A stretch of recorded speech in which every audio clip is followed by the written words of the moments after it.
Bonjour, je suis Tiziana Cambiati, nutritionniste diététiste chez Provigo. Aujourd'hui, nous parlons du pain.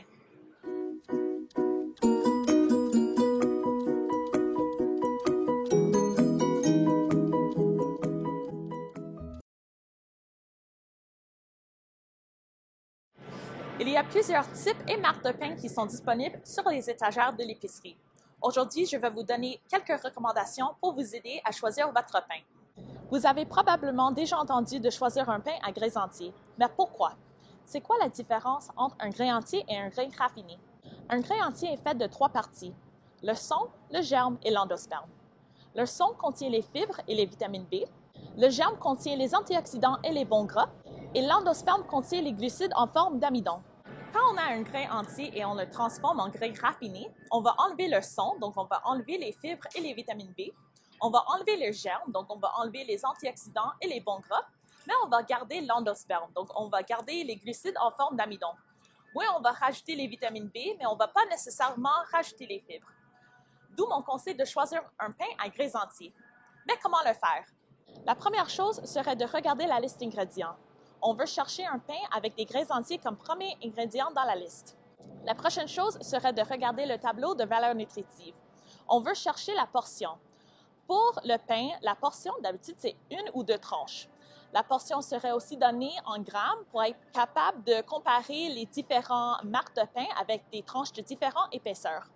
C'est important de regarder la portion parce que ça veut dire que toutes les quantités de nutriments dans le tableau sont pour cette quantité de nourriture. La prochaine chose serait de regarder la quantité de fibres. Dans le tableau, les fibres se trouvent juste en dessous de la quantité de glucides. On veut chercher un pain avec au moins 2 grammes de fibres par tranche. Ici, je veux mentionner qu'il y a des pains blancs avec des fibres rajoutées. Donc oui, ça va augmenter la quantité de fibres qui se trouve dans le tableau de valeur nutritive. Par contre, la recherche nous dit que ça se peut qu'il n'y a pas autant d'avantages pour la santé que les fibres qui se trouvent naturellement dans le produit. Donc, si possible, essayez de trouver un pain avec des fibres qui sont naturellement présentes dans le pain. La prochaine chose serait de regarder la quantité de sucre. En général, on veut diminuer notre apport de sucre ajouté. Donc, si possible, essayez de trouver un pain sans sucre ajouté. Donc, il existe des pains avec du sucre ajouté, mais pour les pains de tous les jours qu'on va manger pour les sandwichs ou pour les rôtis, essayez de trouver un pain sans sucre ajouté si possible. La prochaine nutriment que je veux mentionner, c'est le sodium. Par contre, je ne vais pas mettre beaucoup d'emphase dessus. La raison, c'est parce qu'on a besoin d'une quantité minimum de sodium dans le pain pour prolonger la durée de conservation. Donc, le sodium aide à empêcher la croissance d'un moisissure. Donc, on a besoin du sodium dans le pain. Regardons ensemble un exemple. Ici, on a un pain. Je ne vais pas montrer la marque parce que ce n'est pas la marque qui est importante, c'est vraiment les ingrédients et les nutriments. Donc, la première chose qu'on va regarder, c'est la liste d'ingrédients. Le premier ingrédient, c'est la farine de blé intégrale. Puis intégrale et grains entiers sont des synonymes. La prochaine chose serait de regarder le tableau de valeur nutritive pour la portion. Donc, la portion, c'est 2 tranches. Donc, ça veut dire que toutes les quantités ici de nutriments sont pour 2 tranches de pain. Après, nous regardons la quantité de fibres.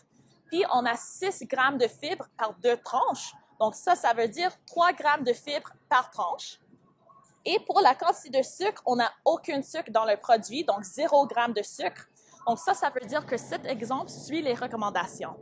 En résumé, essayez de chercher un pain avec des grains entiers comme premier ingrédient dans la liste d'ingrédients.